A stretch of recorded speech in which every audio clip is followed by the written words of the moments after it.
Hark, shut thy jingling, jangling devices, and take note thy exits behind and below. Remember, no show is ever seen twice. This evening 'tis the same, and so shall grow. Now see what good turns eyes for eyes have done. Mine eyes have marked thy shape, eyes to grace their art. Thy ears must perk, for such eyes bring much fun. They draw but what they see, know not the heart. So I, prologue like your humble patience pray, gently to hear, kindly to judge our play.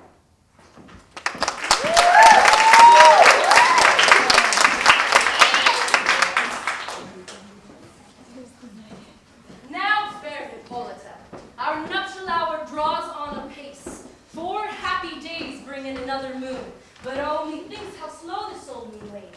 She lingers my desires, like to a step-dame or a dowager, long withering out to young men revenge. 4 days will quickly steep themselves in night, 4 nights will quickly dream away the time, and then the moon, like to a silver bow, new bent in heaven, shall behold the night of our solemnity. Go, fill a street, stir up the Athenian youth to merriment, awake the pert and nimble spirit of mirth, turn melancholy forth to funeral, the pale companion is not for our pomp. Hippolyta, I wooed thee with my sword, and won thy love, doing thee injuries. But I will wed thee in another key, with pomp, with triumph, and with revel. Happy be Theseus, our renowned Duke. Thanks, good Aegeus, what's the news with thee? Full of vexation come I with complaint against my child, my daughter Hermia. Stand forth, Demetrius. My noble lord, this man hath my consent to marry her. Stand forth, Lysander, and my gracious Duke. This man hath bewitched the bosom of my child. Thou, Lysander, thou hast given her rhymes and interchanged love tokens with my child. Thou hast, by moonlight, at her window sung, with feigning voice, verses of feigning love, and stolen the impression of her fantasy with bracelets of thy hair, rings, gauds, conceits, knacks, trifles, nosegays, sweetmeats, messengers of strong prevalent and unhardened youth. With cunning hast thou filched my daughter's heart, turned her obedience, which is due to me, to stubborn harshness. And my gracious Duke, be it so, she will not, here before your grace, consent to marry with Demetrius. I beg the ancient privilege of Athens. As she is mine, I may dispose of her, which shall be either to this gentleman or to her death, according to our law immediately provided in that case. What say you, Hermia? Be advised, fair maid, to you your father should be as a god, one that composed your beauties, yea, and one to whom you are but as a form in wax, by him imprinted, and within his power to leave the figure or disfigure it. Demetrius is a worthy gentleman. So is Lysander. In himself he is, but in this kind, wanting your father's voice, the other must be held the worthier. I would my father looked but with my eyes. Rather, your eyes must with his judgment look. I do entreat your grace to pardon me. I know not by what power I am made bold, nor how it may concern my modesty in such a presence here to plead my thoughts. But I beseech your grace that I may know the worst that may befall me in this case if I refuse to wed Demetrius. Either to die the death, or to abjure forever the society of men. Therefore, fair Hermia, question your desires, know of your youth, examine well your blood. Whether if you yield not to your father's choice, you can endure the livery of a nun, for I to be in shady cloister mewed, to live a barren sister all your life, chanting faint hymns to the cold, fruitless moon. Thrice blessed they that master so their blood to undergo such maiden pilgrimage. But earthlier happy is the rose distilled than that which withering on the virgin thorn grows, lives, and dies in single blessedness. So will I grow, so live, so die, my lord, ere I will my virgin pant up unto his lordship, whose unwished yoke my soul consents not to give sovereignty. Take time to pause, and by the next new moon, the sealing day betwixt my love and me for everlasting bond of fellowship, upon that day, either prepare to die for disobedience to your father's will, or else to wed Demetrius, as he would, or on Diana's altar to protest for austerity and single life. Relent, sweet Hermia, and Lysander, yield thy craven title to my certain right. You have her father's love, Demetrius. Let me have Hermia's. Do you marry him? Scornful Lysander, true he hath my love, and what is mine, my love shall render him. As she is mine, and all my right of her I do estate unto Demetrius. Demetrius. I am, my lord, as well derived, as well possessed. My love is more than his. My fortune every way is fairly ranked, if not advantage, as Demetrius is. And what is more than all these boasts to me, I am beloved of beauteous Hermia. Why should I then not prosecute my right? Demetrius, I'll avouch it to his head, made love to Nadar's daughter Helena and won her soul. And she, sweet lady, devoutly dotes in idolatry, upon this spotted and inconstant man. I must confess I have heard so much, and with Demetrius thought to have spoke thereof. But being overfull of self-affairs, my mind did lose it. But Demetrius, come, and come, Aegeus, you shall go with me. I have some private schooling for you both. For you, fair Hermia, look you arm yourself to fit your fancies to your father's will, or else the law of Athens yields you up, which by no means we may extenuate, to death or to avow a single life. Come, my Hippolyta. What's your mother? Demetrius and Aegeus go along. With duty and desire we follow you.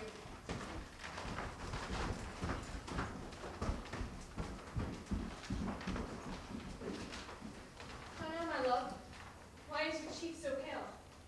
How chance the roses there do fade so fast? Belike for want of rain, which I could well beteem them from the tempest of my eyes. I mean, for aught I could ever hear, could ever read in tale or history, the course of true love never did run smooth. But either it was different in blood, Oh, cross, too high to be enthralled to low. or else misgaffed in respect of years, Oh, hell, spite, too old to be engaged to young. or else it stood upon the choice of friends, Oh, hell, to choose love by another's eyes. or if there were sympathy in choice, or death or sickness to lay siege to it, making it momentary as sound, swift as shadow, short as any dream, brief as the lightning in the calling night, and in his spleen unfolds both heaven and earth, and ere man hath power to say, behold, the jars of darkness do devour it up. So quick bright things come to confusion. If then true lovers have been ever crossed, it stands as an edict in destiny. Then let us teach our trial patience, because it is a customary cross, as due to love as thoughts and dreams and sighs, wishes and tears, poor fancy's followers. A good persuasion. Therefore, hear me, Hermia. I have a widow aunt, a dowager of greater than you, and she hath no child. From Athens is her house remote 7 leagues, and she respects me as her only son. There, gentle Hermia, may I marry thee, and to that place the sharp Athenian law cannot pursue us. If thou lovest me then, still for thy father's house tomorrow night, and in the wood, a league without the town, where I did meet thee once with Helena to do observance for a morn of May. There will I stay for thee. My good Lysander, I swear to thee by Cupid's strongest bow, by his best arrow with the golden head, by the simplicity of Venus's doves, by that which knitteth hearts and prospers loves, and by the fire which burned the Carthage queen when the false Troyan under sail was seen, by all the vows that ever men broke, in number more than ever women spoke. In that same place thou hast appointed me. Tomorrow truly will I meet thee. He promised love. Look, here comes Helena. Godspeed, fair Helena. Whither away? Will you be fair, and fair again unsay? Demetrius lives your fair. Oh, happy fair. Your eyes are lodestars, and your tongue sweet air more tunable than lark to shepherd's ear, when wheat is green, when hawthorn buds appear. Sickness is catching. Oh, were favors so yours, but I catch fair Hermia ere I go. My ear should catch her voice, my eye your eye. My tongue should catch her tongue's sweet melody. Will the world mind Demetrius being baited? The rest I'd give to you to be translated. Oh, teach me how you look, and with what art you sway the motion of Demetrius' heart. I frown upon him, yet he loves me still. How that your frowns can teach my smile such skill. I give him curses, yet he gives me love. Oh, that my prayers with such affection move. The more I hate, the more he follows me. The more I love, the more he hateth me. His folly, Helena, is no fault of mine. None but your beauty, would that fault were mine. Take comfort, you no more shall see my face.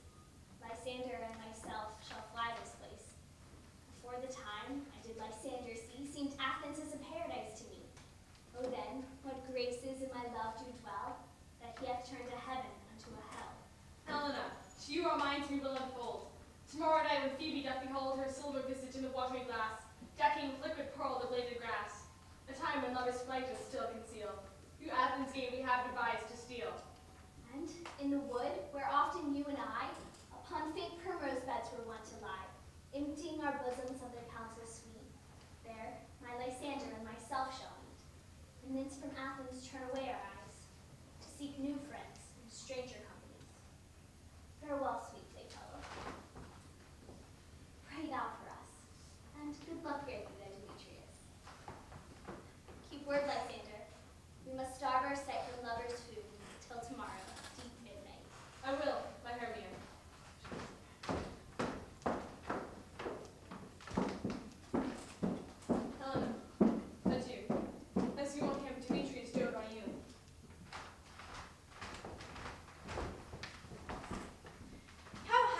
some or other some can be. Through Athens I am but as fair as she. What of that? Demetrius thinks not so. He will not know what all but he do know. And as he errs, doting on Hermia's eyes, so I, admiring of his qualities, things base and vile, holding no quantity, love can transpose to form and dignity. Love looks not with the eyes, but with the mind, and therefore is winged Cupid painted blind. Nor hath thus mind of any judgment taste, wings and no eyes, figure and heaving haste. And therefore is thus said to be a child, because in choice he is so oft beguiled. As waggish boys in game themselves forswear, so the boy love is perjured everywhere. For ere Demetrius looked on Hermia's eye, he hailed on oath that he was only mine. When this hail some heat from Hermia felt, so he dissolved, and showers of oaths did melt. We'll go tell him of fair Hermia's flight, then to the wood will he tomorrow night pursue her. And for this intelligence do I have thanks. It is a dear expense. But herein mean I to enrich my pain, to have his sight thither and back again. Is all our company here? You will best to call them generally, man by man, according to the script. Here is the scroll of every man's name which is thought fit through all Athens to play in our interlude before the Duke and Duchess on his wedding day at night. First, good Peter Quince, say what the play treats on, and then name the actors and so grow to a point. Mary, our play is the most lamentable comedy and most cruel death of Pyramus and Thisbe. A very good piece of work, I assure you, Annabeth. Now, to Peter Quince, call forth the actors by the scroll. Masters, spread yourselves. Answer as I call you. Nick Bottom, the weaver. Ready. Name what part I am for and proceed. You, Nick Bottom, are set down for Pyramus. What is Pyramus, a lover or a tyrant? A lover that kills himself most gallant for love. That will take some true tears in the performing of it. If I do, let the audience look to their eyes. I will move storms. I will condole in some measure. Yet my chief humour is for a tyrant. I could play Hercules rarely, a part to tear a cat in, to make all split. The raging rocks and shivering shocks shall break the locks of prison gates, and Phoebus's car shall shine from far and make and mar the foolish fates. That was lofty. Name the rest of the actors. This is Hercules Vane, a tyrant Vane, a lover is more condoling. Francis Flute, the bellows bender. Here, Peter Quince. Flute, you must take Thisbe on you. What is Thisbe? A wandering knight? It is the lady Pyramus must love. Please, let me not play a woman. I have a beard coming. That's all one. You shall play it in a mask, and you may speak as small as you will. Aye, let me hide my face. I will play Thisbe too. I shall speak. Lift your voice. Thisbe, oh, Pyramus, lover dear. No. No, you must play Pyramus. Flute, you Thisbe. Well, proceed. Robin Starveling, the tailor. Here, Peter Quince. Robin Starveling, you must play Thisbe's mother. Tom Snout, the tinker. Here, Peter Quince. Tom Snout, you, Pyramus's father. Myself, Thisbe's father. Snout, the joiner. You, the lion's part. And I hope here is a play fitted. Have you the lion's part written? Pray you, if it be, give it me, for I am slow of study. You may do it extempore, for it is nothing but roaring. Let me play the lion too. I will roar that it will do any man's heart good to hear me. I will roar that the Duke shall say, let him roar again. Let him roar again. And you would do it too terribly, that you would fright the Duchess and the ladies, and that were enough to hang us all. That would hang us, every mother's son. I grant you, friends, that you should fight the ladies out of them, which they would have no better discretion than to hang us. But I will aggravate my voice so that I shall roar as gently as 'twere a sucking dove. I will roar as gently as 'twere a nightingale. You can play no part but Pyramus.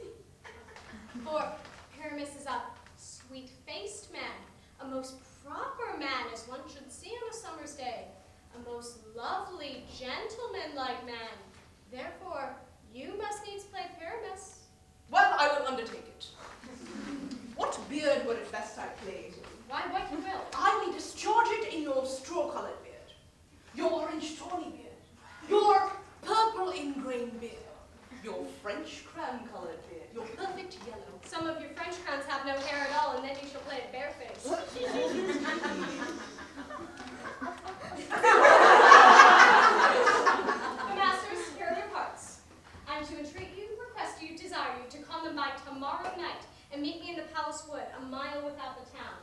By moonlight, there we will rehearse. For if we meet in the city, we shall be dogged with company and our devices known. In the meantime, I will draw a bill of properties such as our play wants. I pray you, fail me not. There we will meet, and we shall rehearse most obscenely and courageously. Take pains. Be perfect. Adieu. As the Duke so creamy. Enough! Hold or cut those strings.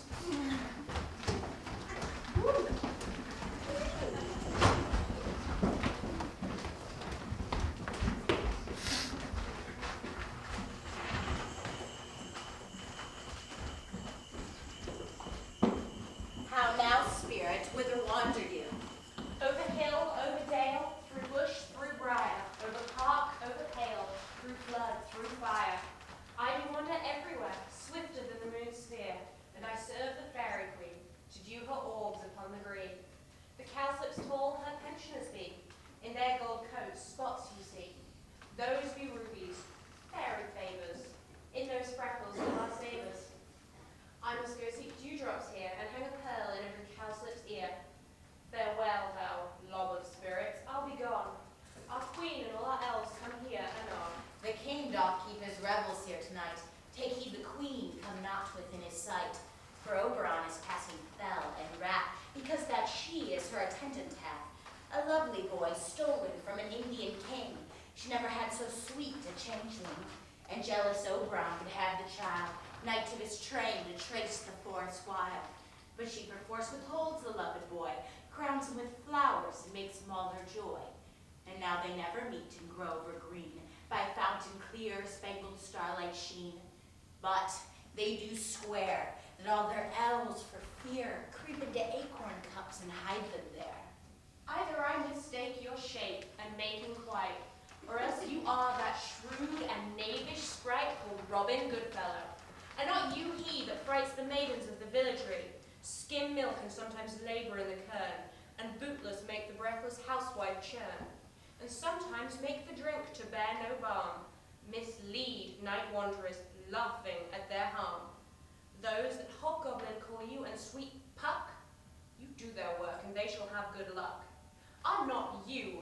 Hey, thou speakest right, I am that merry wanderer of the night. I jest to Oberon and make him smile, when I have fat and being fed horse beguile, named in likeness of a filly fowl. And sometimes lurk I in a gossip's bowl, in very likeness of a roasted crab. And when she drinks, against her lips I bob, and on her withered dewlap pour the ale. The wisest aunt, telling the saddest tale, sometimes a 3-foot stool mistaketh me. Then slip I from her bump, down topple she, and Taylor cries, and falls into a cough. And then the whole choir hold their hips and laugh, and wax in their mirth, and neeze and swear. A merrier hour was never wasted there. But room fairy, here comes Oberon. And here my mistress, would that he were gone. Ill met by moonlight proud Titania. What's jealous, Oberon? Fairies skip heads. I have forsworn to spend in company. Tarry, rash wanting, am not I thy lord? And I must be thy lady. But I know when thou hast stolen away from fairyland, and in the shape of corn sat all day, playing on pipes of corn and versing love to amorous Phillida. Why art thou here? Come from the farthest steppe of India? But that, forsooth, the bouncing Amazon, your buskined mistress and your warrior love, to Theseus must be wedded, and you come to give their bed joy and prosperity. How canst thou thus for shame, Titania, glance at my credit with Hippolyta, knowing I know thy love for Theseus? Didst thou not leave him through the glimmering night, from Perigenia, whom he ravished? These are the forgeries of jealousy. And never since the midsummer spring met we on hill, in dale, forest, or mead, by paved fountain or by rushy brook, when the beached margent of the sea did dance our ringlets to the whistling wind. But with thy brawls thou hast disturbed our sport. The ox hath therefore stretched his yoke in vain, the plowman lost his sweat, and the green corn hath brought there his youth attained a beard. The 9 men's morris is filled up with mud, and the quaint mazes in the wanton green for lack of tread are undistinguishable. The human mortals want their winter cheer. No night is now with him nor carol blessed, therefore the moon, the governess of floods, pale in her anger washes all the air that rheumatic diseases do abound. And through this distemperature we see the seasons alter. Hoary-headed frosts far in the first lap of the crimson rose, and an old hind's thin and icy crown and odorous chaplet of sweet summer buds is as in mockery set. The spring, the summer, the childy autumn, angry winter changed their wonted liveries, and the mated world by their increase now knows not which is which. And this same progeny of evils comes from our debate, from our dissent. We are their parents and original. Do you amend it then? It lies in you. Why should Titania cross her Oberon? I do but beg a little changeling boy to be my henchman. Set your heart at rest. The fairyland buys not the child of me. His mother was a votress of my order, and in the spicy Indian air by night full often hath she gossiped by my side, and sat with me on Neptune's yellow sands, marking the embroached traders of the flood. And we have laughed to see the sails conceive and grow big-bellied in the wanton wind, which she, with pretty and with swimming gait following, her wound then rich with my young squire would imitate, and sail upon the land to fetch me trifles, and return again as from a voyage rich with merchandise. But she, being mortal of that boy, did die. And for her sake do I bear up her boy, and for her sake I will not part with him. How long within this wood intend you stay? Perchance till after Theseus' wedding day, if you will patiently dance in our round and see our moonlight revels go with us. If not, shun me, and I will spare your haunts. Give me that boy, and I will go with thee. Not for thy fairy kingdom. Fairies away. We shall chide down Wright if I longer stay. Well, go thy way. Thou shalt not from this grove till I torment thee for this injury. My gentle puck, come hither. Thou rememberest, since once I sat upon a promontory, and heard a mermaid on a dolphin's back, uttering such dulcet and harmonious breath, that the rude sea grew civil at her song, and certain stars shot madly from their spheres to hear the sea maid's music. I remember. That very time I saw, but thou couldst not, flying between the cold moon and the earth, Cupid, all armed. A certain name he took at a fair vestal throned by the west, and loosed his love shaft smartly from his bow, as it should pierce 100,000 hearts. That I might see young Cupid's fiery shaft, quenched in the chaste beams of the watery moon, and the imperial votaress passed on in maiden meditation, fancy-free. Yet marked I where the bolt of Cupid fell. It fell upon a little western flower, before milk white, now purple with love's wound. And maidens call it love in idleness. Fetch me that flower, that herb I showed thee once. The juice of it on sleeping eyelids laid, make man or woman madly dote upon the next live creature that it sees. Fetch me that herb and meet me here again, ere the Leviathan can swim a league. I'll put a girdle round about the earth in 40 minutes.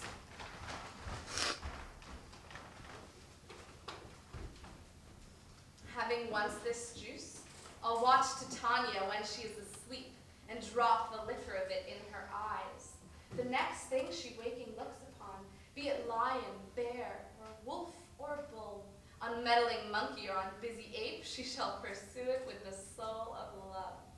And ere I take this charm from off her sight, as I can take it with another herb, I'll make her render up her page to me.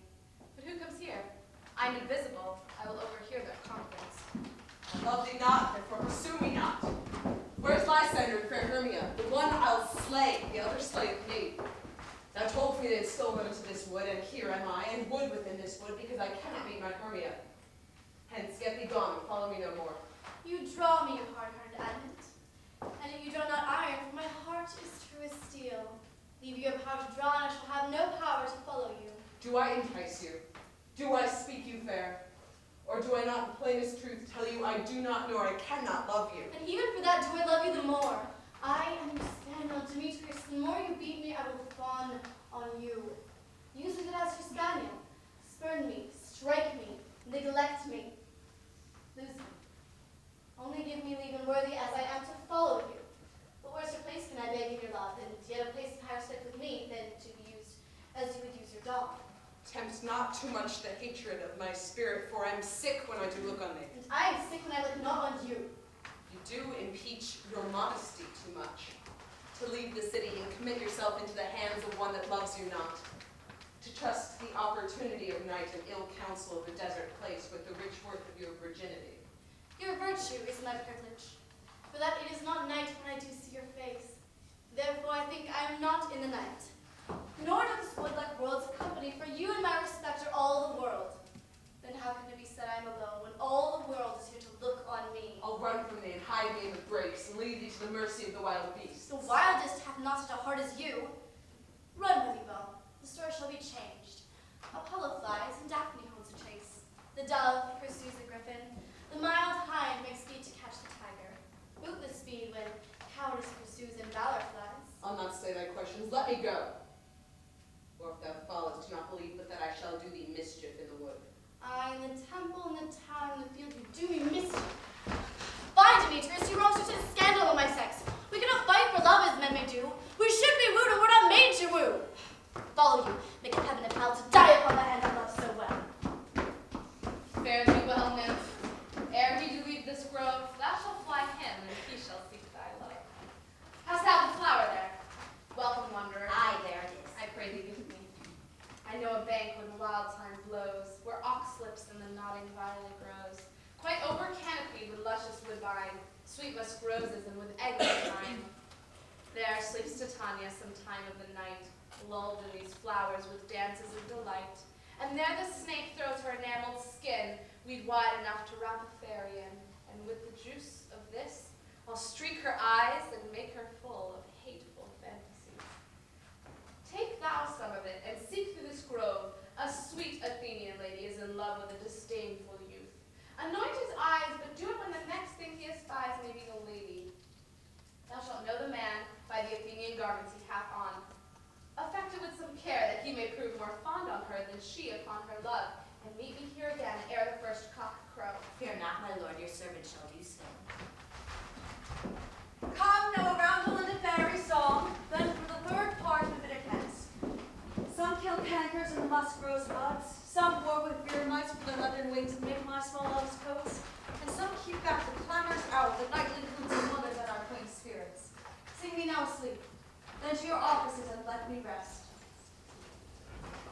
You spotted snakes with double tongue, double tongue, double tongue. Thorny hedgehogs, be not seen. Be not seen. Newts and blindworms do no wrong. Come not near our fairy queen. Philomel with melody, singing our sweet lullaby. La la la la La la la lullaby, lullaby, lullaby. Never harm nor spell nor charm. Come, my lovely lady nigh. So good night, good night, good night with lullaby. Weaving spiders, come not here. Hence, you long-legged spinners. Hence, hence, hence. Beetles black, approach not near. Worm nor snail, do no offense. Philomel with melody, singing our sweet lullaby. La la la la la la la lullaby, lullaby, lullaby. Hence away, now all is well. One aloof stands sentinel.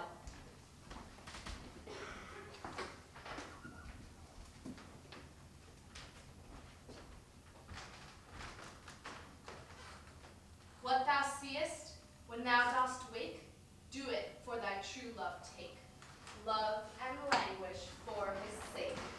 Be it ounce or cat or bear, hard or boar with bristled hair, in thy eye that shall appear, when thou wakest, it is thy dear. Wake when some vile thing is near. Your love, you faint with wandering in the wood, and to speak troth, I have forgot our way. Well, rest us, Hermia, if you think you could, and tarry for the comfort of the day. Be it so, Lysander. Find you out of bed, for I upon this bank will rest my head. One serve shall serve as pillow for us both. One heart, one bed, two bosoms, and one troth. Nay, good Lysander, for my sake, my dear, lie further off. Do not lie so near. Oh, take the sense, sweet of my innocence. Love takes love's meaning in love's conference. I mean my heart, and yours is knit, so that but one heart we can make of it. Two bosoms interchained with an oath, so then two bosoms and a single troth. Then by your side no bedroom me deny, for lying so, Hermia, I do not lie. Lysander riddles very prettily. Now much beshrew my manners and my pride, if Hermia meant to say Lysander lied. But, gentle friend, for love and courtesy, lie further off, in human modesty. Such a separation as may well be said becomes a virtuous bachelor and a maid. So far be distant, and good night, sweet friend. Thy love ne'er alters, thy sweet life. Amen, amen to that fair prayer say I, and then end life when I am loyalty. Here I will rest me, sleep give thee all his rest. With half that which the wisher's eyes can rest. Through the forest maiden found I none, on whose eyes I might approve this flower's force and stirring love. Night and silence. Who is here? Weeds of Athens he doth wear. This is he, my master said, despised the Athenian maid. And here the maiden, sleeping sound on the dank and dirty ground. She durst not lie near this lack love, this kill courtesy. Churl, upon thy eyes I throw all the power this charm doth owe. When thou wakest, let love forbid sleep his seat on thy eyelid. So awake when I am gone, for I must now to Oberon. Stay that they'll kill me, sweet Demetrius. I charge thee hence, do not haunt me thus. Oh, wilt thou darkly leave me? Do not so. Stand thy peril, I alone will go. I'm out of breath in this fond chase. The more my prayer, the lesser is my grace. Happy is Hermia wheresoever she lies, for she hath blessed and attractive eyes. How came her eyes so bright? Not by salt tears. If so, my eyes are oftener washed than hers. No, I'm as ugly as a bear, for beasts that made me run away for fear. Therefore no marvel that Demetrius do, like a monster, fly my presence thus. What wicked and dissembling glass of mine made me compare with Hermia's fiery eye? But who is here? Lysander? On the ground? Dead? Or asleep? I see no blood in the wound. Lysander, if you live, good sir, awake. And run through fire I will for thy sweet sake. Transparent Helena, nature shows art that through thy bosom lets me see thy heart. But where is Demetrius? Oh, fit a word is that vile name to perish on my sword. Do not say so, Lysander, say not so. Though we love your Hermia, Lord, but thou, if Hermia still loves you, therefore be content. Content with Hermia? No, I have to repent the tedious minutes I with her have spent. Not Hermia, but Helena I love. Will not change a raven for a dove. The will of man is by his reason's weight, and if reason says you are the worthier maid. Things growing are not ripe until their season, so I being young till now not ripe to reason. But touching now the point of human skill, reason becomes the marshal to my will, and leads me to your eyes where I will look, the stories written in love's richest book. Wherefore was I this keen mockery born? When at your hands to deserve this scorn? Is it not enough, young man, that I did never know, and never can deserve a sweet look from Demetrius' eye, but you must flout my insufficiency? Good troth, you do me wrong, good sooth you do, in such disdainful manner me to woo. Fare you well. Of course, I must confess, I thought you lord of more true gentleness. Oh, that a lady if one man refuse should therefore of another be abused! She sees not Hermia. Hermia. Sleep thou there, and never mayest thou come Lysander near. For as the surfeit of the sweetest things, the deepest loathing to the stomach brings. And as high heresies that men do leave, are hated most of those they do deceive, so thou, my surfeit and my heresy, of all be hated, but the most of me.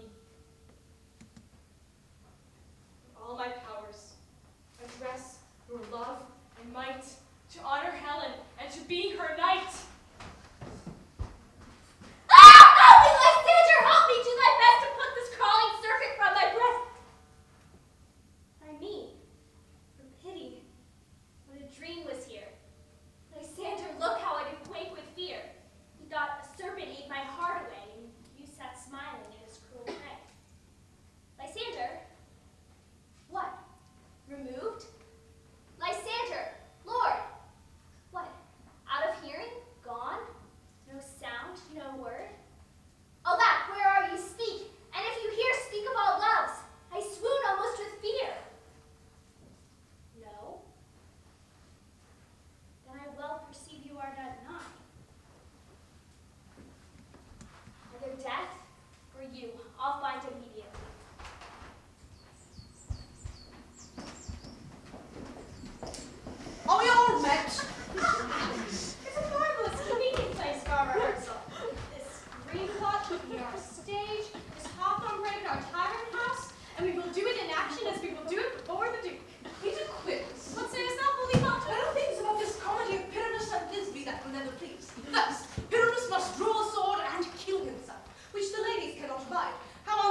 when all is done. Not a whit. I have devised to make all well.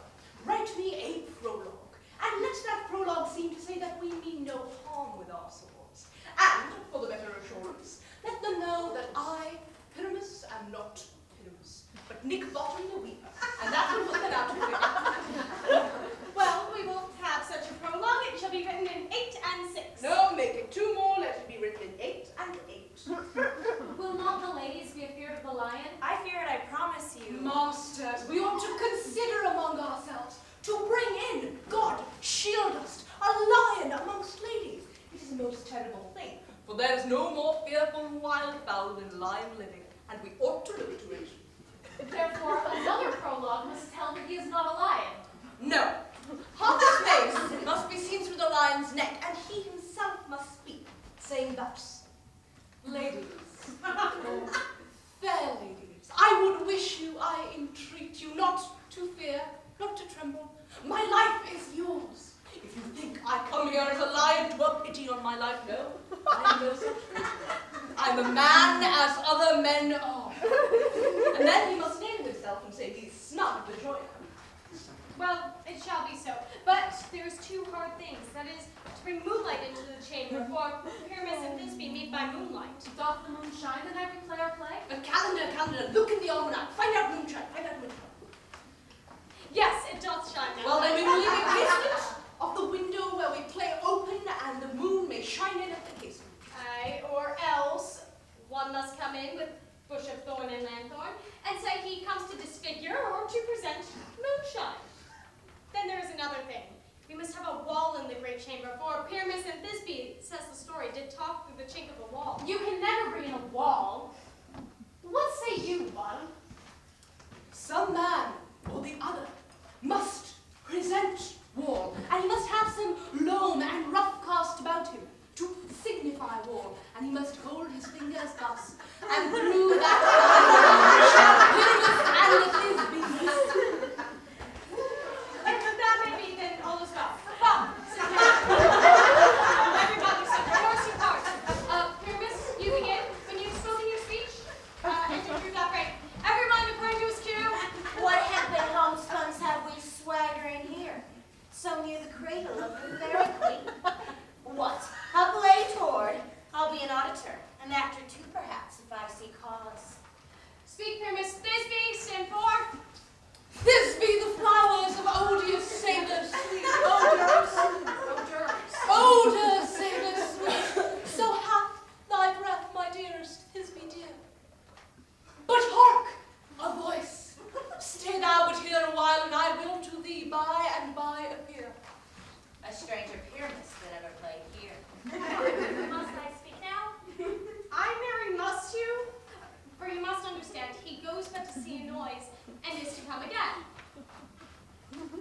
Most radiant Pyramus, most lily white of hue, of color like the red rose on triumphant briar, most frisky juvenile and ache, most lovely Jew, as truest horse that yet would never tire. I'll meet thee, Pyramus, at Ninny's too. Ninus too, why not? You must not speak that yet. That you answer to Pyramus. You speak all your part at once, cues and all. Pyramus, enter, your cue is past, it is never tire. Oh, as truest horse that yet would never tire. I was there!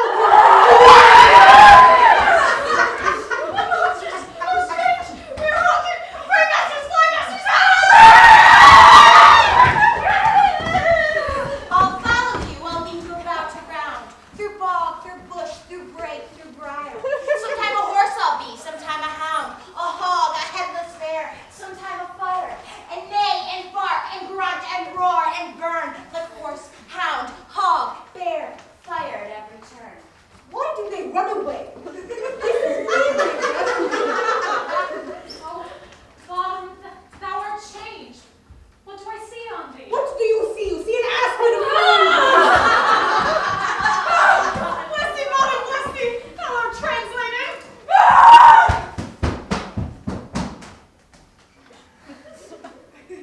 I see then, knavery.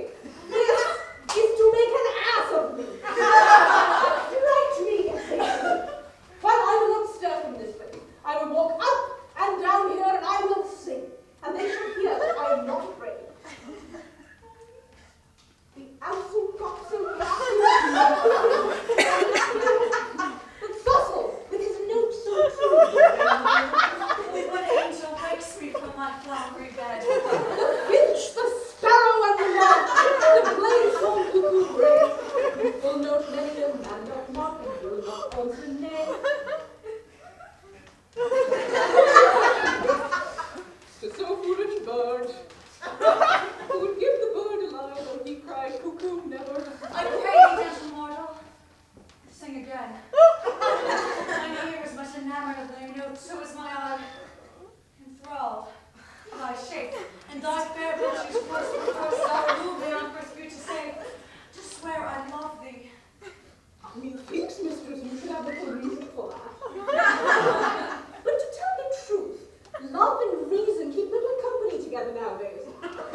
attend on thee, and they shall fetch thee jewels from the deep and sing while thou on pressed flowers dost sleep. And I will purge thy mortal grossness so that thou shalt like in every spirit go. Peace blossom, cobweb and mustard seed. Ready. And I. And I. Where shall we go? Be kind and courteous to this gentleman. Walk in his walks and gamble in his eyes, feed him with apricots and dewberries, with purple figs, green grapes, and mulberries. The honey bags steal from the humble bees, and as for night tapers, crop their waxen thighs and light them in the fiery glowworm's eyes. To have my loves to bed, and to arise, and pluck the wings from painted butterflies, and fan the moonbeams from his sleeping eyes. Not him elves, and do him courtesies. Hail, mortal. Hail. Hail. I cry your worship's mercy heartily. I beseech your worship's name. Cobweb. Good master Cobweb, I shall desire you more acquaintance. If I cut my finger, I will make bold with you. Your name, honest gentleman. Peas blossom. Good master Peas Blossom, commend me to Mistress Squash, your mother, and to Master Peascod, your father. I shall desire you more acquaintance too. Good Master Peas Blossom. Your name, honest gentleman. Mustard seed. Good Master Mustard Seed, I know your patience well. Many a time has the cowardly giant like ox thief devoured a gentleman of your house. I promise you, your kindred hath made mine eyes water ere now.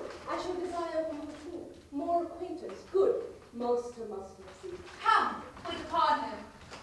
Lead him to my bower. The moon methinks looks with a watery eye, and when she weeps, weeps every little flower, lamenting some enforced chastity. Tie up my love's tongue. Bring him silently.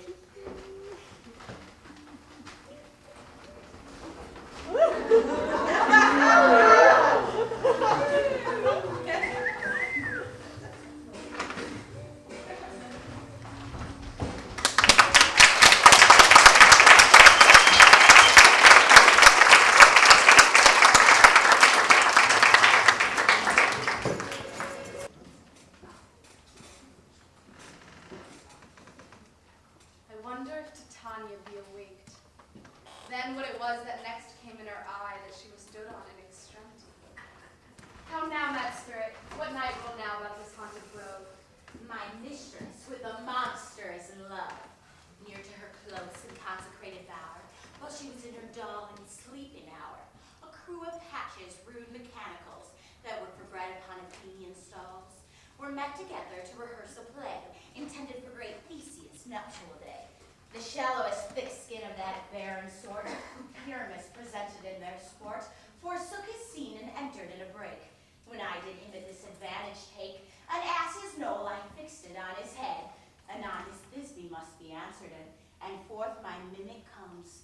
When they him spy as wild geese that the creeping fowler eye, or russet-pated chops, many in sort, rising and cawing at the gun's report, sever themselves and madly sweep the sky. So at his sight, away his fellows fly. And at our stamp here o'er and o'er one falls, he murder cries and help from Athens calls. Their sense thus weak, lost with their fears thus strong, made senseless things begin to do them wrong. For briars and thorns at their apparel snatch, some sleeves, some hats, from yielders all things catch. I led them on in this distracted fear, and thus sweet Pyramus translated there. When in that moment so it came to pass, Titania waked and straightway loved an ass. This falls out better than I could devise. But hast thou yet lashed the Athenian's eyes with the love juices I did bid thee do? I took him sleeping, that is finished too, and the Athenian woman by his side, that when he waked at 4 she must be eyed.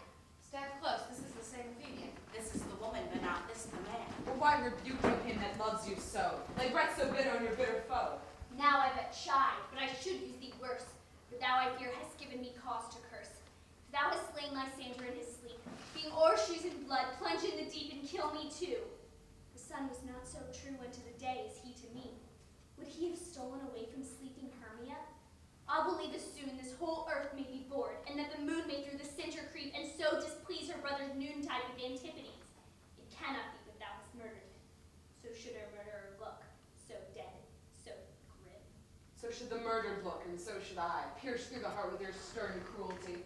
Yet you, the murderer, look as bright, as clear as yonder Venus in her glimmering sphere. What's this to my Lysander? Where is he? Oh, good Demetrius, wilt thou give him me? I'd rather give his carcass to my hounds. Out, dog, out, cur! Thou drivest me past the bounds of maiden's patience. Hast thou slain him then? Henceforth be never numbered among men. Oh, once tell true even for my sake. Darest thou have looked upon him being awake, and hast thou killed him sleeping? Oh, great touch! Could not a worm and adder do so much? An adder did it, for with double tongue nine, thou serpent never adder stung. You spend your passion on a misprized mood. I'm not guilty of Lysander's blood, nor is he dead for aught that I can tell. I pray thee, tell me then that he is well. And if I could, what should I get there for? The privilege never to see me more. And from thy hated presence part I so. See me no more, whether he be dead or no. There is no following her in this fierce vein. Here, therefore, for a while I will remain, so sorrow's heaviness doth heavier grow. For debt that bankrupt sleep doth sorrow owe, which now in some slight measure it will pay, if for his tender here I make some stay. What hast thou done? Thou hast mistaken quite, and laid the love juice on some true love sight. Of thy misprision must perforce ensue a true love turned, and not a false turned true. Then fate o'errules that one man holding troth, a million fail, confounding oath on oath. About the wood go swifter than the wind, and Helena of Athens look thou find. All fancy sick she is, and pale of cheer, with sighs of love that cost the fresh blood dear. By some illusion see thou bring her here. All charm his eye against she do appear. I go, look how I go, swifter than arrow from the Tartar's bow. Flower of this purple dye, hit with Cupid's archery, sink in apple of his eye, when his love he doth espy. Let her shine as gloriously as the Venus in the sky. When thou wakest, if she be by, beg of her for remedy. Captain of our fairy band, Helena is close at hand, and the youth mistook by me, pleading for a lover's fee. Shall we their fond pageant see? Lord, what fools these mortals be. Stand aside, the noise they make will cause Demetrius to awake. Then will two at once woo one. This must needs be sport alone, and those things do best please me that befall preposterously.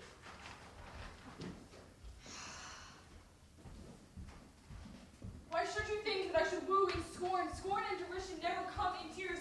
Look, I vow I weep, and vows suborn, and ere to reveal truth appears. How can these things in me seem scorn to you, bearing the badge of faith to prove them true? You do events your cunning more and more. When truth kills truth, oh devilish holy fray. These vows are Hermia's. Will you give her o'er? Wait, oath with oath, and you will nothing weigh. Your vows to her and me put into scales will even weigh in both as ice tails. I had no judgment when to her I swore. Nor none of my mind may you give her o'er. Demetrius loves her, and he loves not you. Oh, Helena, goddess, perfect, divine. To what, my love, should I compare thine eye? Crystal is muddy. Oh, how ripe and show thy lips, those kissing cherries tempting grow. The pure congealed white high Taurus snow, fanned with the eastern wind, turns to a crow when thou holdst up thy hand. Oh, let me kiss this princess of pure white, this seal of bliss. Oh, spite! Oh, hell, I see you are all bent to sit against me for your merriment. If you were civil and knew courtesy, you would not do me thus much injury. Can you not hate me as I know you do? Were you as joined in soul to mock me too? If you were men as men you are, sure you would not use a gentle lady so, to bow and swear and super praise my parts, when I am sure you hate me with your hearts. You both are rivals and love of Hermia, and both friends to mock Helena. A trim exploit, a manly enterprise, to conjure choose up in a poor man's eyes with your derision. None of noble sort would so offend a virgin, extort a poor soul's patience, all make me spark! You are unkind, Demetrius, be not so. For you love Hermia, this you know I know. And here with all goodwill, with all my heart, in Hermia's love I yield you up my part. And yours of Helena to me bequeath, whom I do love and will do till my death. Never did mockers waste mortal breath. Lysander, keep thy Hermia, I will none. If ever I loved her, all that love is gone. My heart to her but as guest-wise sojourned, and out to Helen, this home returned there to remain. Helen, it is not so. Disparage not the faith thou dost not know, lest to thy peril thou buy it dear. Look where thy love comes, yonder is thy dear. Dark night, that from the eye his function takes, the ear more quick of apprehension makes. Wherein it doth impair the seeing sense, it pays the hearing double recompense. Thou art my butter, mine eye, thy savor found, mine ear, I think it brought me to thy sound. But why unkindly didst thou leave me so? Or should he stay, love that pressed to go? What love could this Lysander from my side? Lysander's love that would not let him bide. Fair Helena, who are in guilt the night and all your fiery oaths and eyes of light. Seekest thou me, could not this make thee know the hate I bear thee made me leave thee so? You speak not as you think, it cannot be. Lo, she is one of this confederacy. Now I perceive that conjoined three to fashion thoughts for inspired me. Injurious courage and grateful maid, have you conspired? Have you with these contrived to bait me with foul tradition? All the counsel that we two shared, the sisters' vows, the hours we spent, we cheated the hasty-footed time of parting us. Oh, is it all for thought? All school days, friendship, childhood, innocence? We hurry like two artificial gods, have with our needles created both one flower, both on one sampler, sitting on one cushion, both molding towards one both in one key. It's our hands, our sides, voices, and minds we cover. So we grow together like two double cherries, seeming parted and yet in union and harmony. Two lovely berries molded on one stem. So bodies of one heart. Two the first that close and held, reduced to one and crowned with one crest.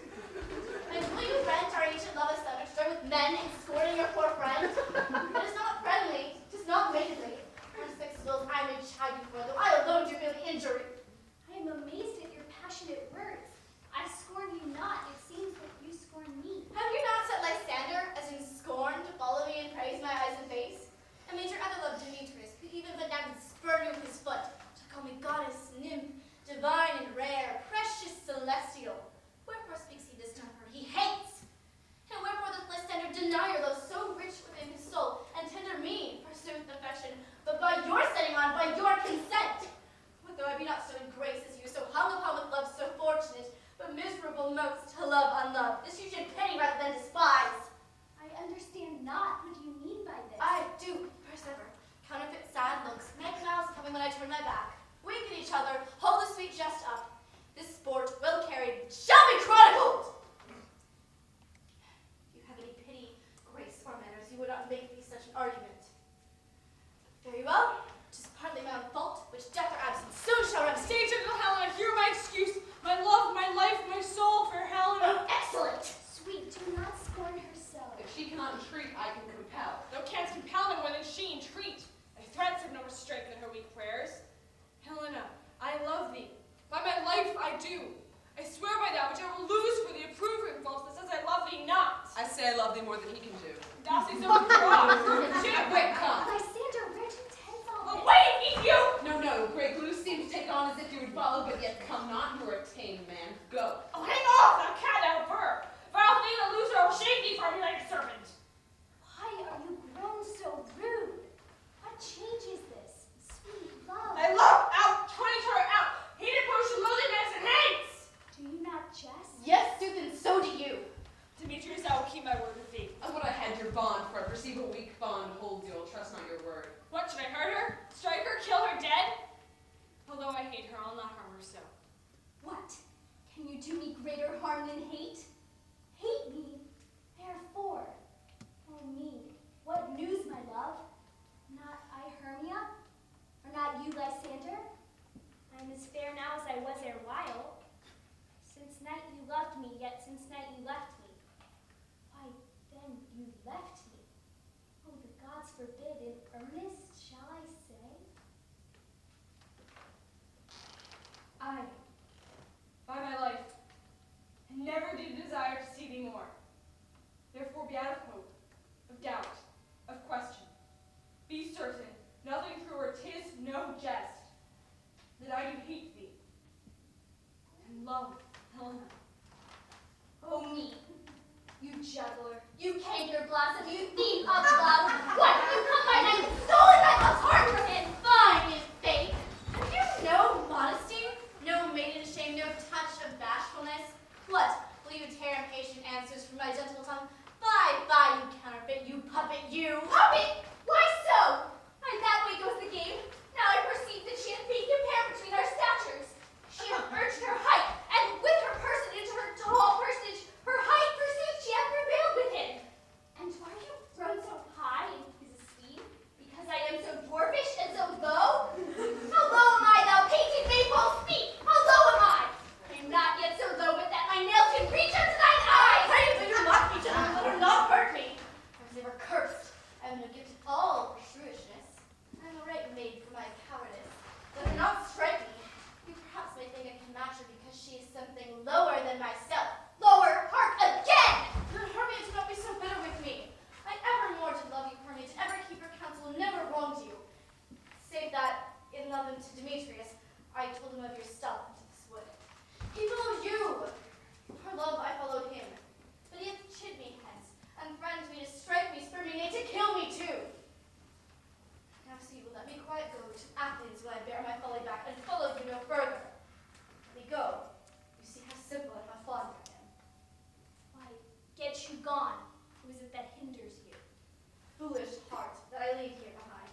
What with Lysander? Demetrius! Say she shall not harm thee, Helena! No, sir, she shall not let you take her part. Oh, when she's angry, she's keen and shrewd. She was a vixen when she went to school, and though she be but little, she is fierce. Little again, nothing but low and little. Why will you suffer her to flout me thus? Let me come to her! Back in door for minutes! Of hindering not grasp me, being an acorn! You are too officious on her behalf that scorns your services. Let her alone. Speak not of Helena, take not her part. For if thou dost intend never so little show of love to her, thou shalt abide it. Now shield me not. Now follow if thou darest to try whose right of thine own mind is most in Helena. Follow nail, but with thee, cheek by jowl. You, mistress, all this coil is long of you. Nay, go not back. I will not trust you, I. No longer stay your cursed company. Your hands in mine are quicker for a fray. My legs are longer, though, to run away. I am amazed and know not what to say.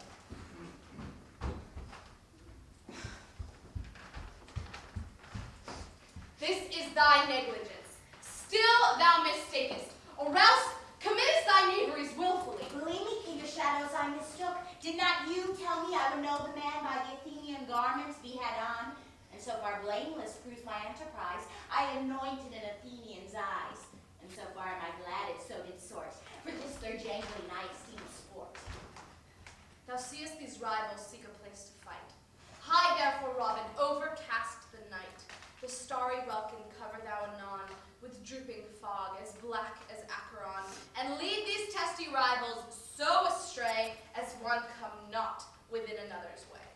Like to Lysander sometime frame thy tongue, that Sir Demetrius up with bitter wrong. Sometime rail thou like Demetrius, and from each other look thou lead them thus, till o'er their brows death counterfeiting sleep, with leaden legs and batty wings doth creep. Then crush this herb into Lysander's eye, whose liquor hath such virtuous property, to take from thence all error with its might, and make his eyeballs roll with wonted sight. And when they awake, all this derision shall seem a dream and fruitless vision, and back to Athens shall the lovers wend, with league whose date till death shall never end. While I this affair do thee employ, help to my queen and beg her Indian boy, and then I will her charmed eye release from monstrous view, and all things shall be peace. My fairy lord, this must be done with haste. For night's swift dragons cut the clouds full fast, and yonder shines Aurora's harbinger, at whose approach ghosts wandering here and there, troop home to churchyards, damned spirits all that in crossways and floods have burial, already to their worthy beds have gone, for fearless days should look their shames upon. They willfully themselves exile from light, and must bride consort with black-brown night. But we are spirits of another sort. I with the morning's love have oft made sport, and like a forester the groves may tread, even till the eastern gate, all fiery red, opening on Neptune with fair blessed beams, turn into yellow gold his salt green streams. But notwithstanding, haste, make no delay, we might effect this business yet ere day. Up and down, I will lead them up and down.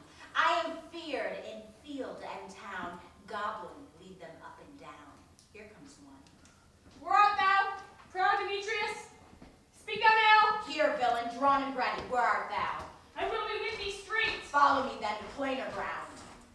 Lysander, the runaway, the coward, art thou fled? Speak! In some bush, where dost thou hide thy head? Thou coward, art thou bragging to the stars, telling the bushes thou lookest for wars, and wilt not come? Come, recreant, come thou child, I'll whip thee with a rod. He is defiled that draws a sword on thee. Yea, art thou there? Follow my voice, we'll try no manhood here. He goes before, and still dares me on. I come where he calls, then he is gone. The villain is more lighter-heeled than I. I followed fast, and faster he did fly. That am I fallen, in stark, uneven way, and here will rest me. Come thou, gentle day, for if but once I show thy grey light, I'll find Demetrius and revenge his spite. Ho, coward, but comest thou not? Spy me if thou darest, for well I wot thou runnest before me, shifting every place, and darest not stand nor look me in the face. Where art thou now? Come hither, I am here. Nay then, thou mockest me. Thou shalt buy this dear if ever I thy face by daylight see. Now go thy way. Fate is constrained me to measure out my life from this cold bed.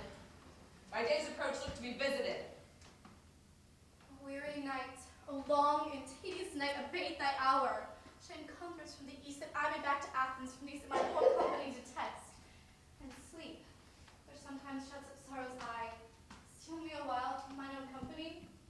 Yet but three, come one more, two of both kinds make up four. Here she comes, cursed and sad. Cupid is a knavish lad, thus to make poor females mad. Never so weary, never so in woe. Dabbled by dew and torn by briars, I can no further crawl, no further go. My legs can keep no pace with my desires. Here will I rest me till the break of day. Heavens, shield Lysander, if they mean a fray. On the ground, sleep sound. I'll apply to your eye gentle lover remedy. When thou wakest, thou takest true delight in the sight of thy former lady's eye. And the country proverb known, that every man should take his own, in your waking shall be shown. Jack shall have Jill, naught shall go ill. The man shall have his mare again, and all shall be well.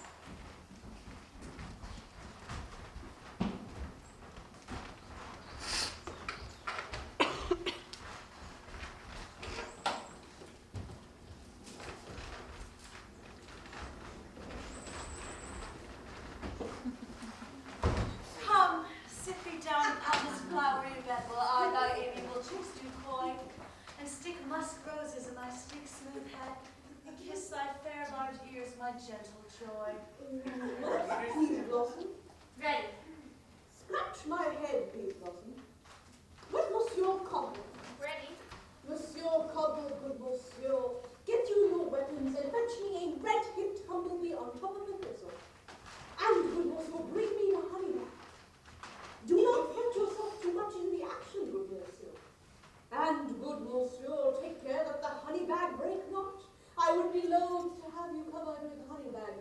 Good sinew. Where's Monsieur Mustard Seed? Ready. Good Monsieur Mustard Seed, give me your meat. I pray you, leave your courtesy. What's your will? Nothing except to help cavalry cobweb to scratch. Methinks I should do it all. I'm marvelous hairy about the face, and being such a tender ass. If my hand do particularly, I must catch. What, wilt thou hear some music, my sweet love? My reasonable good taste in music will have the toms and the bones. Or say, sweet love, what thou desirest to eat. Truly a peck of provender. I could munch your good dry oats. Methinks I have a great desire for a bottle of hay. Good hay, sweet hay, hath no fellow. I have a venturous fairy that shall seek the squirrel's hoard and fetch thee new nuts. I would rather have a handful or two of dried peas, but I pray you, let none of your people stir me. I have an exposition of sleep coming on me. Sleep thou, and I will wind thee in my arms. Fairies, be gone, and be always away.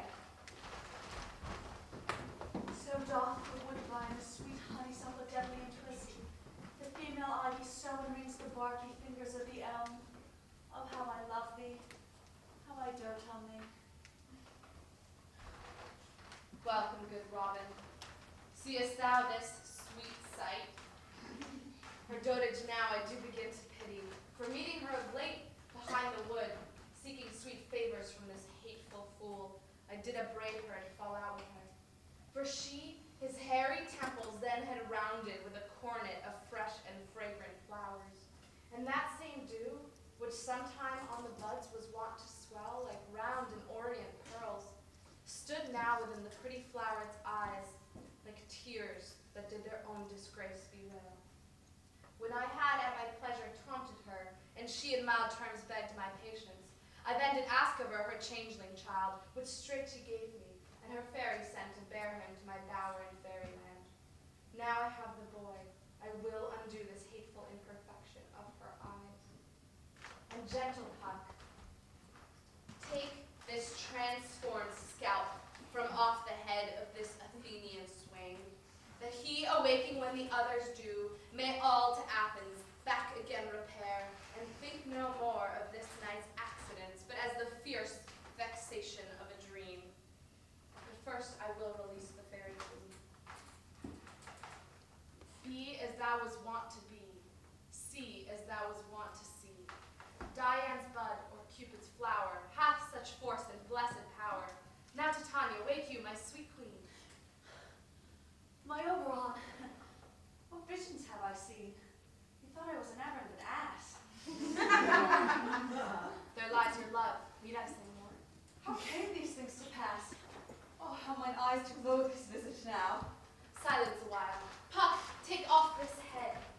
Titania, music call, and strike more dead than common sleep all these 5 sense. Music, oh, music such as turn asleep.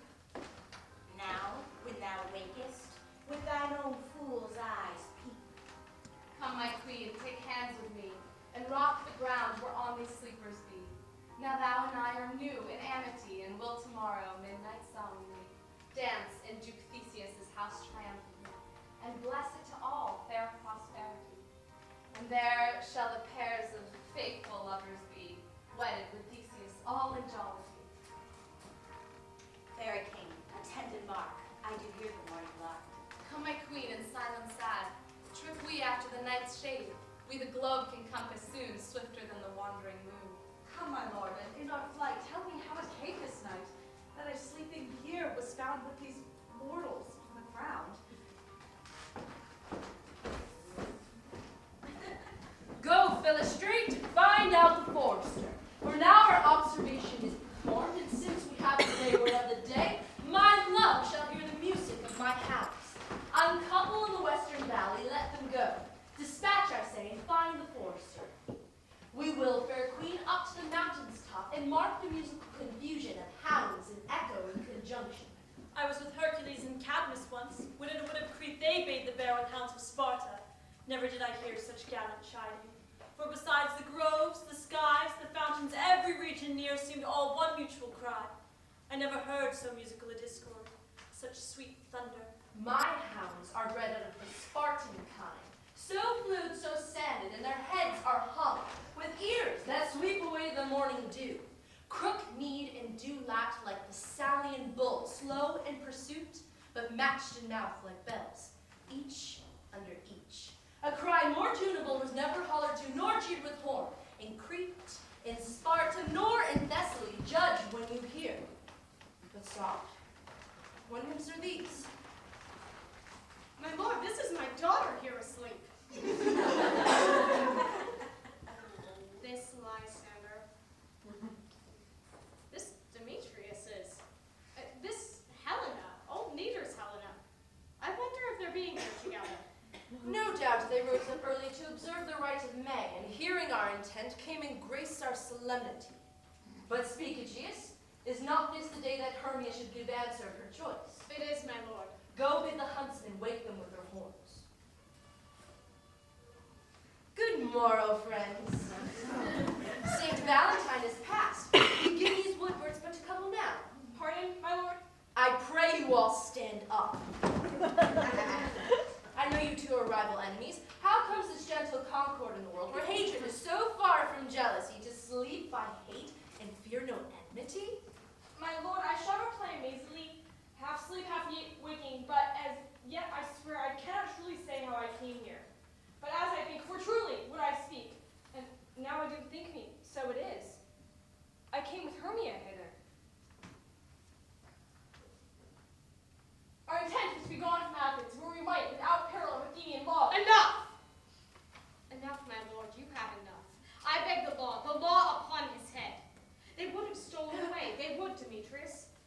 defeated you and me. You of your wife, and me of my consent. Of my consent that she should be your wife. My lord, fair Helen told me of their stealth, of this their purpose hither unto the wood. And I in fury hither followed them, fair Helena in fancy following me. But, my good lord, I wot not by what power, but by some power it is, my love to Hermia melted as the snow. It seems to me now the remembrance of an idle god which in my childhood I did dote upon.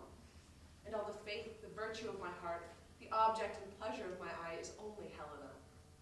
To her my lord was I betrothed ere I saw Hermia. But as in sickness did I loathe this food, but as in health come to my natural taste.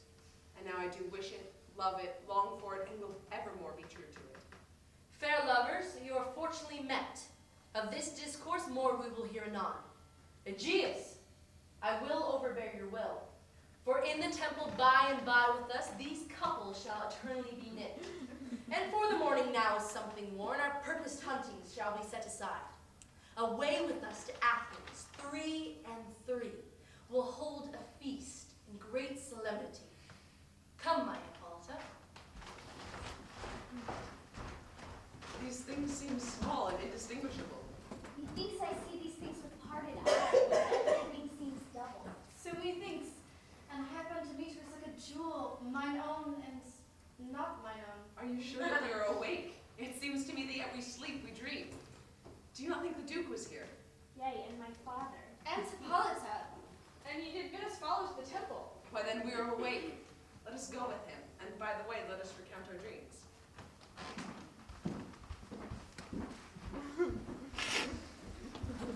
When my cue comes, call me. My next is most fair Pyramus. Hey ho! Peter Quince! Flute! The bellows mender! Snout! The tinker! Starveling? God's my life! Stolen hence and left me asleep. I've had a most rare vision. I've had a dream. Pass the wit of man to say what dream it was. Man is but an ass if we go about to expound it. Methought I was. No man can say what. Methought I was, and methought I had. Man is a depatched fool if he will go about to say what me thought I had. The eye of man hath not heard. The ear of man hath not seen. Man's hand is not able to taste, his tongue conceive, or his heart report what my dream was. I will get Peter Quince to write a ballad of this dream. And it will be called Bottom's Dream. No bottom.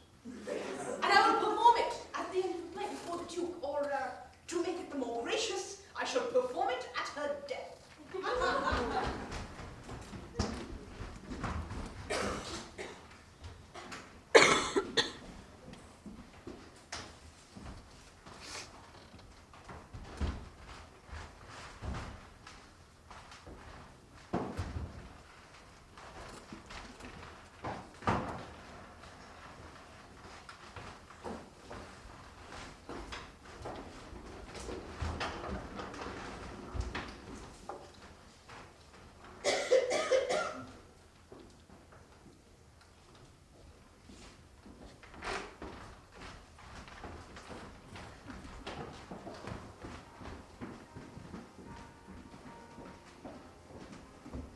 Have you sent to Bottom's house?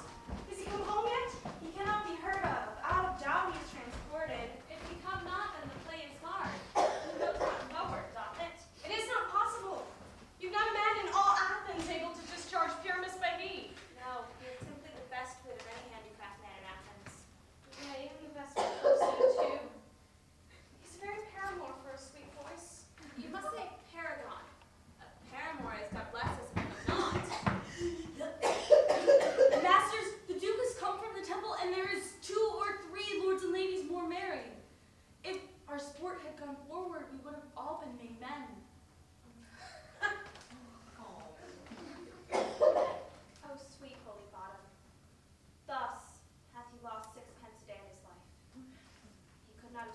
sixpence a day. And the Duke had not given him sixpence a day for playing Pyramus, I'll be hanged. He would have deserved it. Sixpence a day in Pyramus, or nothing. Where are these lads? Where are Masters, I am to discourse wonders, but ask me not what, for I tell you I am no true Athenian. I will tell you everything. Right as it fell out. Not a word from me. All I will say is that the Duke hath died. Get new strings for your beards, fresh ribbons for your pumps. Look over your pots and meet me presently at the palace. For the short and the long is, our play is preferred. At the very least, let Disney have clean linen, and let not him that plays the lion's part pare his nails, for they shall hang out his claws. And, dear actors, eat no onions or garlic, for we are to utter sweet breath, and I have no doubt but to hear them say it is a sweet comedy. No more words, away, go away. 'Tis strange, my Theseus, that these lovers speak of. More strange than true. I never may believe these antique fables, nor these fairy toys. Lovers and madmen have such seething brains, such shaping fantasies that apprehend more than cool reason ever comprehends. The lunatic, the lover, and the poet are of imagination all compact. One sees more devils than vast hell kindle, that is, the madman. The lover all as frantic, sees Helen's beauty in a brow of Egypt. The poet's eye, in fine frenzy rolling, doth glance from heaven to earth, from earth to heaven. And as imagination bodies forth the forms of things unknown, the poet's pen turns into shapes and gives to airy nothing a local habitation and a name. Such tricks hath strong imagination, that if it would but apprehend some joy, it comprehends some bringer of that joy. Or in the night imagining some fear, how easy is a bush supposed to bear. But all the story of the night told over, and all their minds transfigured so together, more witnesseth than fancy's images, and grows to something of great constancy, but howsoever strange and admirable. Here come the lovers, full of joy and mirth. Joy, gentle friends, joy and fresh days of love accompany your hearts. More than to us, wait on you, your royal locks before it, your bed. Come now, what mask, what dances shall we have to wear out this long age of 3 hours between our after supper and our bedtime? Where is your usual manager of mirth? What revels are at hand? Is there no play to ease the anguish of a torturing hour? Cough, illustrate. Here, mighty Theseus. Say, what abridgment have you for this evening? How shall we beguile the lazy time, if not with some delight? There is a brief. How many sports are right? Make choice of which your highness will see first. The battle with the centaurs, to be sung by an Athenian eunuch to the harp. Will none of that. That have I told my love and glory of my kinsman Hercules. The riot of the tipsy bacchanals, tearing the Thracian singer in their rage. That is some old device, and it was sung when I from Thebes came last a conqueror. The thrice three muses mourning for the death of learning, late deceased and beggary. That is some satire, keen and critical, not sporting with a nuptial ceremony. A tedious, brief scene of young Pyramus and his love Thisbe, very tragical mirth. Merry and tragical, tedious and brief, that is hot ice and wondrous strange snow. How shall we find the concord of this discord? A play there is, my lord, some 10 words long, which is as brief as I have known a play. But by 10 words, my lord, it is too long, which makes it tedious. For in all the play there is not one word apt, one player fitted, and tragical, my noble lord, it is, for Pyramus therein doth kill himself. Which when I saw rehearsed, I must confess, made mine eyes water. But more merry tears the passion of love, laughter never shed. What are they that do play it? Hard-handed men that work in Athens here, which never labored in their minds till now. And now have toiled their unbreathed memories with this same play against your nuptials. And we will hear it. No, my noble lord, it is not for you. I have heard it over, and it is nothing, nothing in the world. Unless you can find sport in their intent, extremely stretched and conned with cruel pain to do you service. I will hear that play, for never anything can be amiss when simpleness and duty tender it. Go bring them in. And take your place, please. I love not to see wretchedness o'ercharged, and his duty and service perishing. Why, gentle sweet, you shall see no such thing. He said they can do nothing in this kind. The kind are we to give them thanks for nothing. Our sport shall be to take what they mistake, and what poor duty cannot do, noble respect takes it in might, not merit. Where I have come, great clerks have purposed to greet me with premeditated welcomes, where I've seen them shiver and look pale, make periods in the midst of sentences, throttle their practiced accents and their fears, and in conclusion, dumbly have broke off, not paying me a welcome. Trust me, sweet. Out of this silence yet I picked a welcome, and in the modesty of fearful duty I read as much as from the rattling tongue a saucy and audacious eloquence. Love, therefore, and tongue-tied simplicity speak most to my capacity. So please your grace, the prologue is addressed. Let him approach.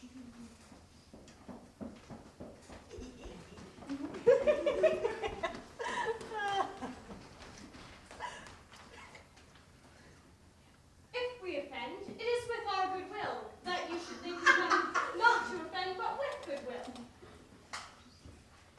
To show our simple skill, that is the true beginning of our end. Consider then we come by in despite. We do not come as minding to content you. Our true intent is, all for your delight, we are not here. That you should hear repent you. When the actors are at hand, and by their show, you shall know all that you are like to know. This man doth not stand upon points. Indeed, he has read his prologue like a rough colt, he knows not to stop. Good quarrel, my lord, it is not enough to speak, but to speak true. Indeed, he hath played on his prologue like a child on a recorder, a sound but not in government. His speech was like a tangled chain, nothing impaired but all disorder. Who is next? Gentles, perchance you wonder at this show, but wonder on till truth make all things plain. This man is Pyramus, if you would know. This beauteous lady, his birth is certain. This man, lying in a rough cast, doth present wall, that vile wall which did these lovers sunder, and through what falls chink poor souls they are content to whisper, at the which let no man wonder. This man with lanthorn, dog, and bush of thorn presenteth moonshine, or if you would know, by moonshine did these lovers think no scorn, to meet at Ninus' tomb, there to woo, this grisly beast, which lion hight by name.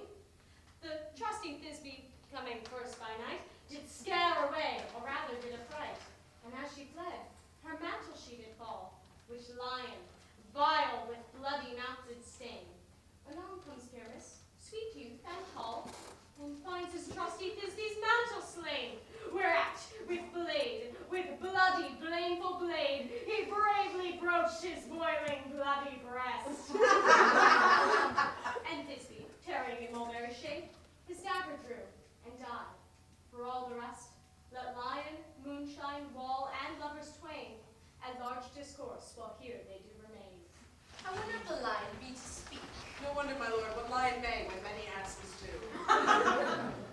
In this same interlude, it doth befall that I, one Snout by name, present a wall. And such a wall, as I would have you think, that had in it a crannied hole, or chink, through which the lovers, Pyramus and Thisbe, did whisper often very secretly. This rough cast of this stone doth show that I am that same wall. It is so. And this the cranny is, right? Which the fearful lovers are to whisper. When you desire lime and hair to speak better. It was the wittiest partition that ever I heard discourse. Pyramus draws near while silence. Oh, grim night! Oh, night, with hues so black! Oh, night, which art what day is not! Oh, night, alack, alack, alack! I fear my Thisbe's promise is forgot. And thou, oh, wall, oh, sweet, oh, lovely wall, that standest between her father's and mine. And thou, oh, wall, oh, sweet, oh, lovely wall, show me thy chink to blink through with mine eye. Thanks, courteous wall. Jove shield thee well for it.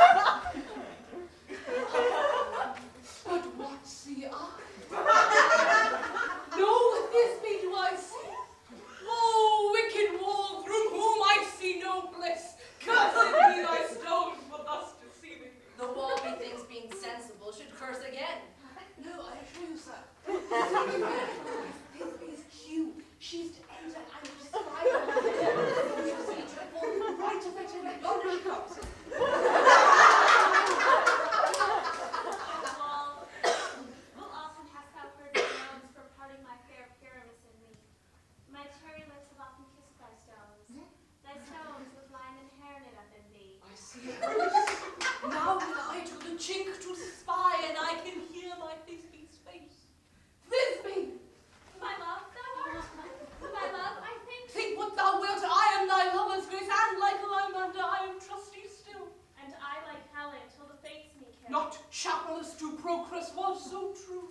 As chapelet to Procrus, I to you. Oh, kiss me through the hole of this vine.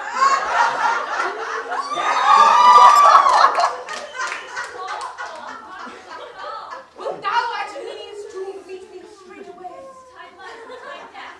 I come without delay. Thus have I, Wall, my part discharged so, and being done, thus Wall away doth go. This is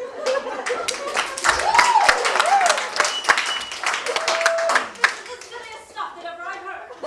And this kind are but shadows. The worst are no worse of imagination, and then It must be your imagination, then not theirs. if we imagine no worse of them than they of themselves, they may pass for excellent men. Here come two noble beasts in, a man and a lion.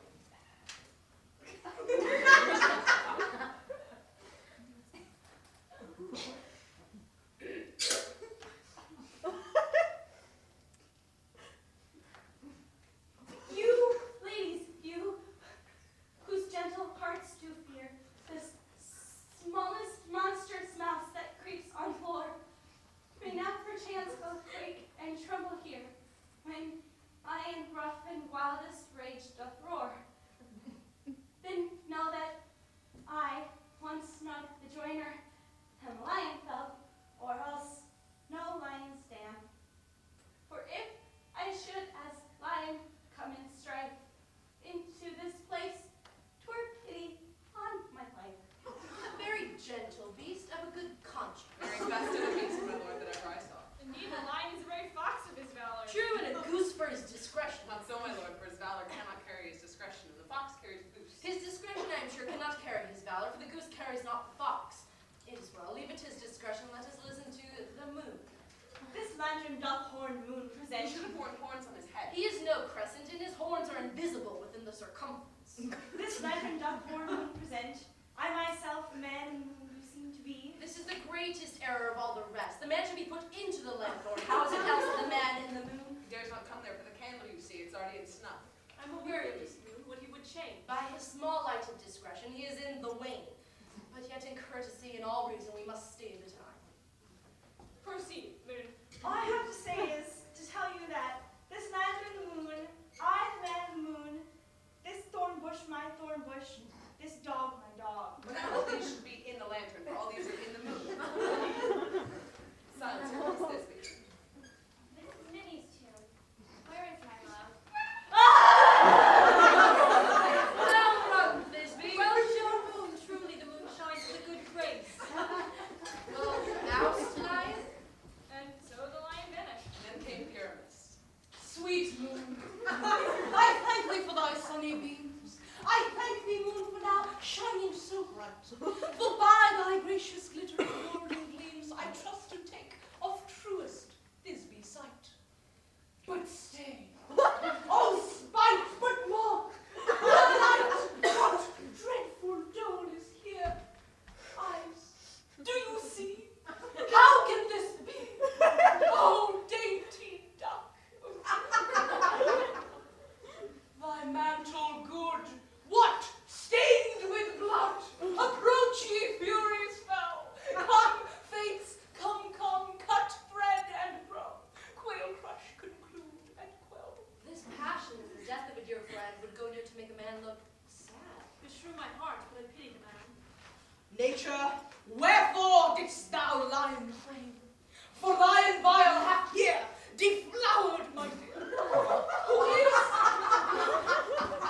No, who was the fairest thing that lived, that loved, that liked, that looked with cheer? Come, tears, confound. Out, sword and wound, that pap of Pyramus, I that left pap where heart doth pop. Thus I die.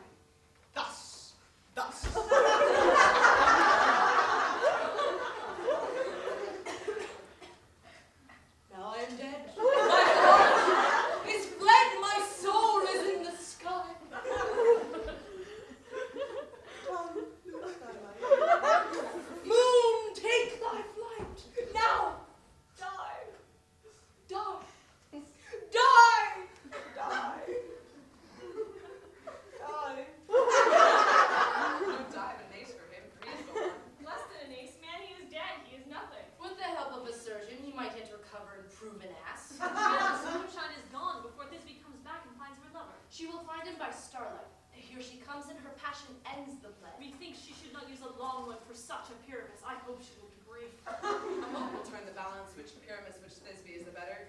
He for a man, God warrant us, she for a woman, God bless us. She hath spied him already with those sweet eyes. And thus she means videlicet. Sleep, my love? What? Dead, my dove? Oh, Pyramus, arise. Speak. Speak. Quite dumb. Dead? Dead? A tomb must cover your sweet eyes. These lily lips, this cherry nose, these yellow cowslip cheeks are gone. Are gone. Lovers make moan. His eyes were green as leeks. Oh, sisters three, come. Come to me with hands as pale as milk. Lay them in gore, since you have shore with shears his thread of silk.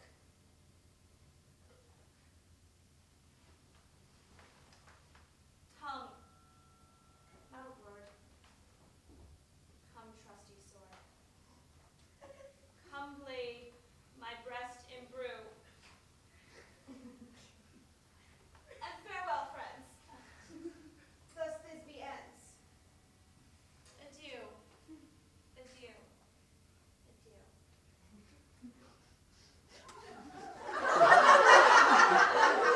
Moonshine and line are left to bury the dead. I am wall too. No, I assure you.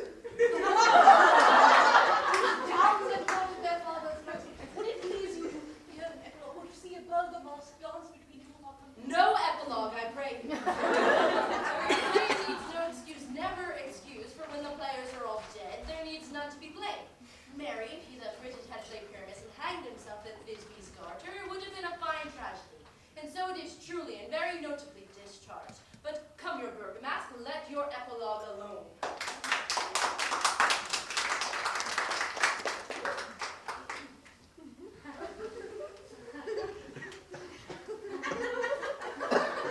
The iron tongue of midnight hath told 12. Lovers to bed, 'tis almost fairy time.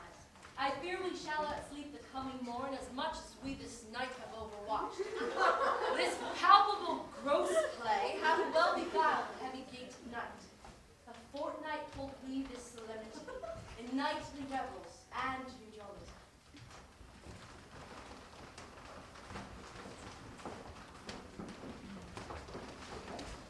Now the hungry lion roars, and the wolf behowls the moon, whilst the heavy plowman snores, all with weary task foredone. Now the wasted brands do blow, whilst the screech owl, screeching loud, puts the wretch that lies in woe in remembrance of a shroud. Now it is the time of night, that the graves all gaping wide, every one lets forth his sprite in the churchway past a glide. And we fairies that do run by the triple Hecate scheme, from the presence of the sun, following darkness like a dream, now are frolic. Not a mouse shall disturb this hallowed house. I am set with broom before to sweep the dust behind the door. Through the house give gathering light, by the dead and drowsy fire, every elf and fairy sprite, hawk as light as bird from briar, and this ditty after me, sing and dance it trippingly. First rehearse your song by rote, each word a warbling note. Hand in hand, with fairy grace, will we sing, bless this place. Now, until the break of day, through this house each fairy stray, to the best bride bed will we, which by us shall blessed be, and the issue there create ever shall be fortunate. So shall all the couples three ever true and loving be, and the blots of nature's hand shall not in their issues stand. Never mole, hairlip, nor scar, nor mark prodigious, such as are despised in nativity, shall upon their children be.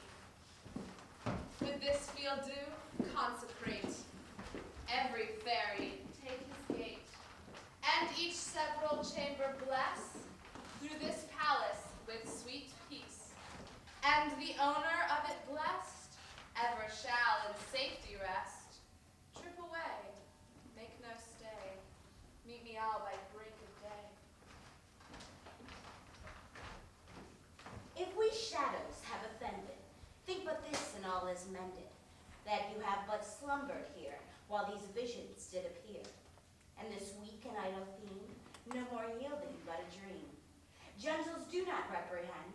If you pardon, we will mend. And as I am an honest puck, if we have unearned luck, now escape the serpent's tongue, we will make amends ere long, else the puck a liar call. So good night unto you all. Give me your hands if we be friends, and Robin shall restore amends.